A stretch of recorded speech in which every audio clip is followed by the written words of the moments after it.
Filming for Mortal Kombat 2 has officially been completed, and the movie has now moved into the post-production phase. The team is currently focusing on visual effects and editing. Warner Brothers has already passed the first version of the film to its subsidiary studios for the completion of all effects. Director Simon McQuoid recently noted that during the sequel's filming, they tried to use practical elements as extensively as possible. This applies to makeup, costumes, and even some details of the backgrounds and locations. Producer Todd Garner has already shared a few new photos from the set. In the first photo, it's challenging to guess who it is and whose hand it is, but many believe it to be the first glimpse of Quan, portrayed by Damon Harriman. Besides some external similarities and pale skin, there is nothing concrete to confirm that it's indeed him. After all, Garner could easily use a photo filter to create an ambience where this mysterious character reminds us all of Quan.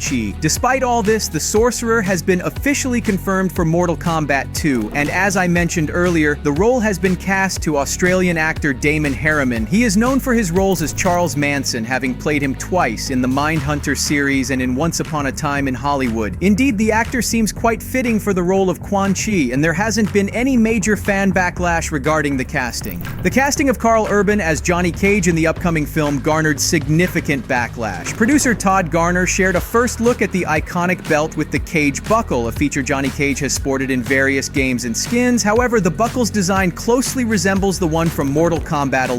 Despite Urban's efforts to physically transform for the role, shaving and lightening his hair to resemble Johnny more closely, many fans still see this as a complete miscasting. This reaction is understandable, given Urban's memorable portrayal of the rugged Billy Butcher in The Boys, a stark contrast to the Hollywood heartthrob image typically associated with Cage. While there's no doubt about Urban's acting prowess, his appearance doesn't seem to fit the part. Urban would have been a more suitable choice for the role of Kano, but the focus remains on ensuring the character is well executed. Leaks suggest that Johnny Cage will appear in the first 10 minutes of the film, portraying a more mature, weary actor who once starred in successful franchises like Dragon Fist and Citizen Cage. Despite his extensive filmography and remaining vigor, the character is ready to take on new challenges. In the first act of the movie, Cole Young moves to LA to convince Johnny to join the Earthrealm team. Cole informs Cage about a looming major threat and the need for everyone to prepare for external invasions. Naturally, Johnny reacts skeptically, not believing a word. However, at that moment, they are attacked by Tarkatans, led by Baraka, portrayed by CJ Bloomfield. Facing such a situation, Johnny and Cole fend off the attackers, leading to Cage's eventual decision to join Raiden in preparation for a larger-scale invasion. These plot lines unfold in parallel, revealing more characters and details. The storyline is set in Los Angeles, where Cole Young finds Johnny. He arrives with a request for Johnny to join the Earthrealmers to combat the impending threat. Cage, known for his skepticism, initially refuses to believe in the reality of the upcoming battle. The shock of the sudden attack and the reality of the threat mark a turning point. Johnny Cage realizes that the world of Mortal Kombat is not just fiction, and his decision changes. Shang Tsung himself sends a group of Tarkatans. As the plot unfolds, it is revealed that Johnny also possesses a dragon mark, activating his Arcana around the middle of the movie. His abilities will be close to the canonical ones, but with some modifications. He might be seen executing his signature shadow kick, where he launches a lightning-fast kick shrouded in a shadowy aura, demonstrating his supernatural agility and speed. Another notable ability is his manipulation of green energy. Additionally, the Force Ball, where Johnny creates and throws spheres of green energy, could be a visually impressive offensive tactic. Johnny Cage's infamous split punch, while more of a physical skill, could be exaggerated for cinematic effect. His hand-to-hand combat skills, already notable, might be enhanced to superhuman levels, enabling him to participate in awe-inspiring fight sequences with formidable adversaries. A subtle yet significant ability could be his healing factor, allowing him to recover quickly from injuries, reflecting his resilience in the games. Furthermore, mystical tattoos might be a source of his powers, providing him with increased strength and durability. This combination of martial arts skill and supernatural abilities would make Johnny Cage a compelling and dynamic character in the movie, staying true to his origins while offering a new perspective on his character on screen.